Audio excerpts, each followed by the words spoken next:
Hello दोस्तों, नमस्कार। कैसे हैं आप सभी। मैं सचिन कुमार आप सभी प्यारे दोस्तों का हार्दिक स्वागत करता हूं आपके अपने यूट्यूब चैनल सक्सेस इंग्लिश पर। प्यारे बच्चों, इंग्लिश की एक नई स्टोरी के साथ बच्चों आज की इस स्टोरी से आपको हिंदी अनुवाद करना सिखाऊंगा कि आप इसका हिंदी अर्थ कैसे निकाल पाएंगे। एक एक शब्दों के मीनिंग आपको समझाऊंगा और कहाँ पर कौन से टेंस का यूज हुआ है यह भी आपको समझाऊंगा और बहुत सारी नई नई चीज़ें इस वीडियो से आपको सीखने को मिलेंगी। तो वीडियो को कंप्लीट देखिएगा। अगर आपको यह वीडियो पसंद आता है तो लाइक करिएगा। इस चैनल पर पहली बार है सब्सक्राइब नहीं किए हैं तो कर लीजिए, क्योंकि हमारे चैनल पर ऐसी स्टोरी ट्रांसलेशन की वीडियो आती रहती है। ठीक है बच्चों, देखिए यहाँ लिखा है अंग्रेजी से हिंदी अर्थ निकालना सीखे गुरु मंत्र। बच्चों इस तरीके से आपको वीडियो कहीं नहीं मिलेगा। एक एक शब्द की मीनिंग समझाऊंगा, टेंस समझाऊंगा, सारी बातें करेंगे। ठीक है, तो देखिए यहाँ पर सबसे पहले स्टोरी का टाइटल लिखा गया है the good doctor.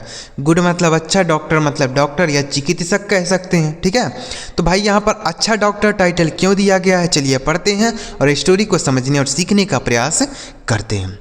Once a doctor was called in for an emergency at the hospital। इतना अर्थ हम निकालते हैं। वंस मतलब होता है एक बार, ए डॉक्टर मतलब एक डॉक्टर को, वाज कॉल्ड इन। देखिए अगर वाज या वर कहीं लिखा हो उसके साथ आईएनजी फॉर्म आती है तो वहाँ पास्ट कंटिन्यूअस टेंस हो, लेकिन यहाँ वाज या वर के साथ वर्ब की थर्ड फॉर्म लिखी है।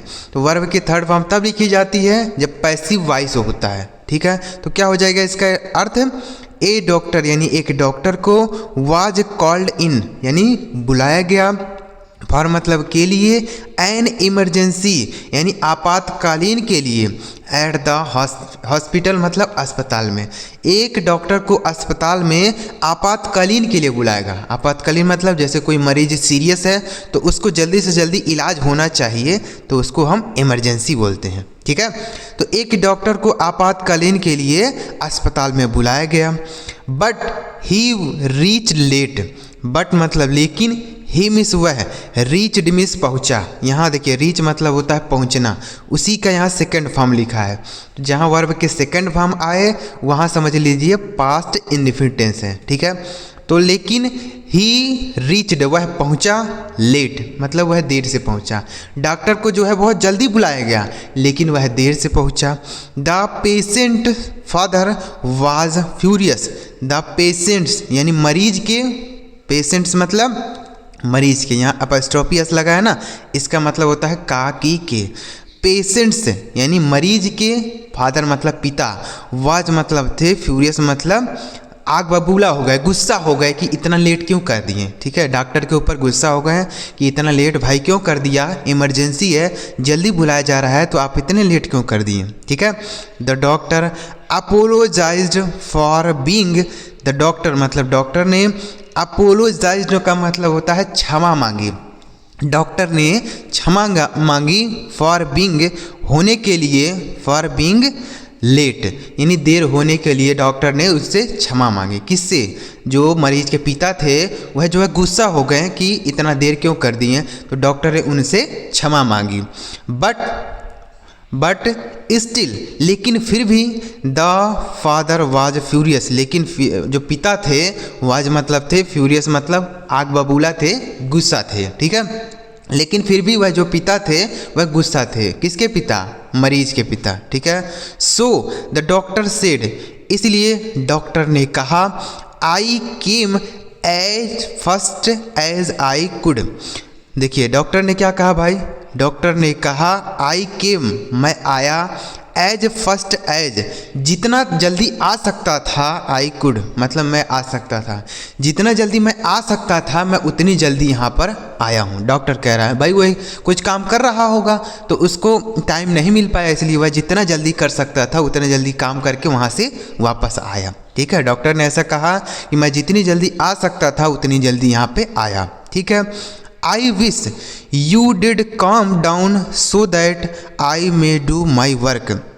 I wish यानी मेरी इच्छा है, you do calm आप शांत रहें, मेरी इच्छा है कि आप शांत रहें। काम मतलब होता है शांत रहना, calm down यानी शांत रहना, so that ताकि आई मतलब मैं, मे डू यानी कर सकूँ, माई वर्क मैं अपना काम कर सकूँ। ठीक है, मेरी इच्छा है कि आप शांत रहें और मुझे अपना काम करने दें। ठीक है, मैं चाहता हूँ कि आप शांत रहें ताकि मैं अपना काम कर सकूँ।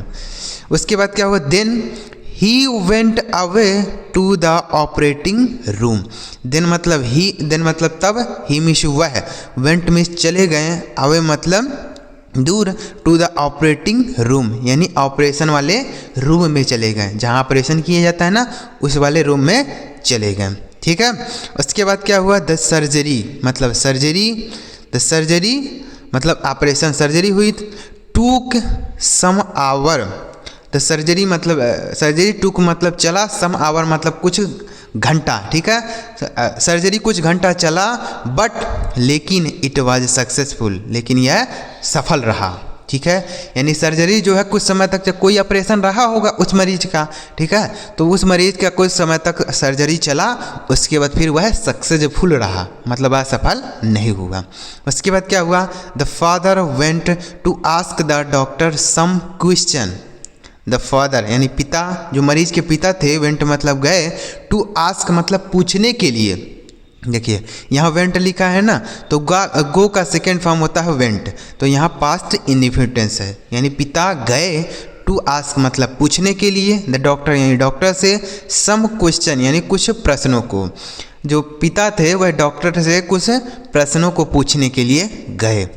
But he had left the hospital, लेकिन ही मीन्स वह, हैड लेफ्ट यानी छोड़ चुके थे। ठीक है, हैड के साथ यहाँ वर्ब की थर्ड फॉर्म है, तो यहाँ पास्ट परफेक्ट टेंस है, तो लेकिन वह छोड़ चुके थे द हॉस्पिटल यानी अस्पताल को, लेकिन वह अस्पताल से जा चुके थे, ऐसा कह सकते हैं। मतलब वह जो पिता थे वह उस डॉक्टर से कुछ प्रश्न पूछना चाहते थे, लेकिन वह जो डॉक्टर थे वह अस्पताल को छोड़कर जा चुके थे। अब भाई क्यों चला गया आपको आगे पता चलेगा। The father said to the nurse, the father मतलब पिता ने, सेड मतलब कहा, टू द नर्स यानी नर्स से, पिता ने नर्स से कहा, could not he have waited for some time. Could not he waited यानी वह क्या, वह इंतज़ार नहीं कर सकते थे, वेटेड मतलब इंतज़ार करना, फॉर सम टाइम कुछ समय के लिए, क्या वह कुछ समय के लिए इंतज़ार नहीं कर सकते थे, ही मीन्स वह। ठीक है, क्या वह कुछ समय के लिए इंतज़ार नहीं कर सकते थे, सो दैट ताकि, सम टाइम का मतलब होता है बच्चों कुछ समय के लिए, वेट मतलब इंतज़ार करना। ठीक है, तो क्या वह कुछ समय के लिए इंतज़ार नहीं कर सकते थे, सो दैट ताकि भाई क्या करें वह, ताकि वह अपना प्रश्न पूछ पाएँ। प्रश्न पूछने के लिए वह वो खोज रहे थे ना डॉक्टर को कि कहाँ चला गया डॉक्टर, मैं उनसे कुछ प्रश्न पूछूंगा। I might ask him question about my daughter. I might ask मैं पूछ सकूं, हिम यानी उनसे, क्वेश्चन यानी प्रश्नों को, अबाउट यानी बारे में, माई डॉटर यानी मेरी पुत्री के।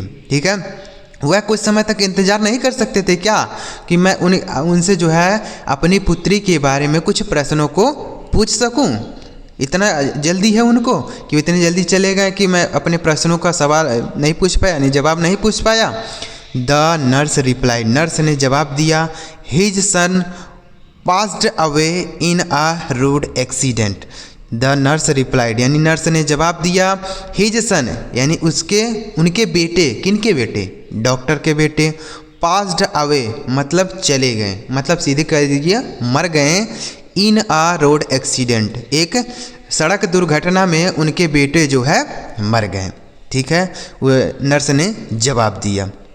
उसको नहीं पता था ना, जो पिता थे उनको नहीं पता था कि ऐसा इतनी जल्दी क्यों भाग गए डॉक्टर, उनको नहीं पता था पिता को।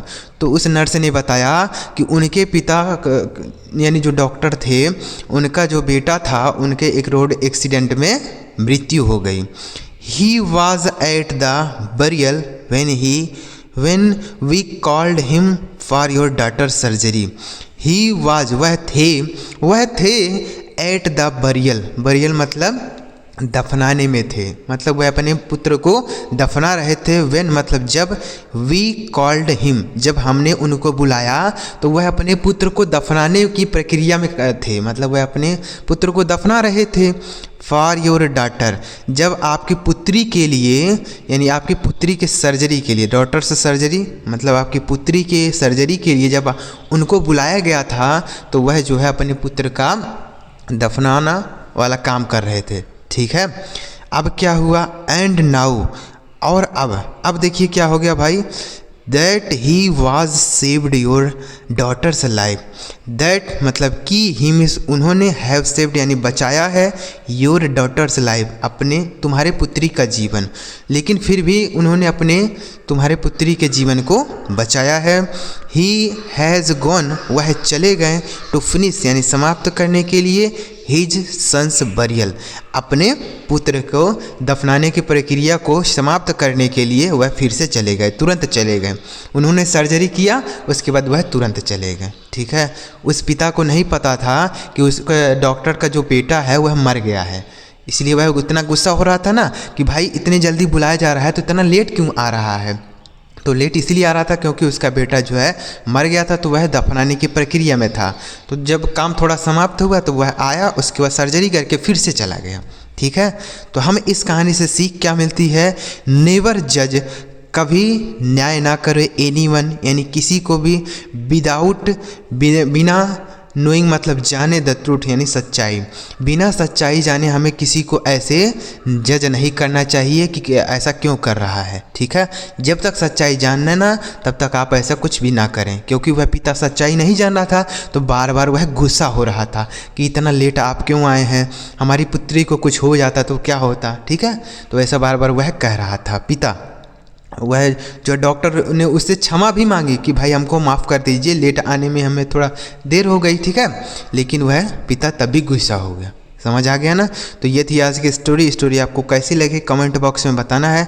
अगर आप ऐसी ही स्टोरी की किताब मंगाना चाहते हैं तो हमने नीचे वीडियो के नीचे टैग कर दिया है, वहाँ पर आप जाएंगे तो 151 वाले स्टोरी की जो बुक है ना, उसी से हमने ये स्टोरी को उठाया है। तो आप वह किताब मंगा के आप खुद से ही उसको ट्रांसलेशन कर सकते हैं। ठीक है, 151 वाले स्टोरी की बुक है। ठीक है, तो आप मंगाइएगा। और अगर आपको वीडियो अच्छा लगा और लाइक करिए, चैनल सब्सक्राइब नहीं किए हैं तो कर लीजिए, ताकि जब हम ऐसी कोई नई वीडियो अपलोड करें तो सबसे पहले आपको मैसेज मिल जाए। चलिए मिलते हैं प्यारे बच्चों अगली वीडियो में किसी नए टॉपिक के साथ। वीडियो देखने के लिए आपका बहुत बहुत धन्यवाद।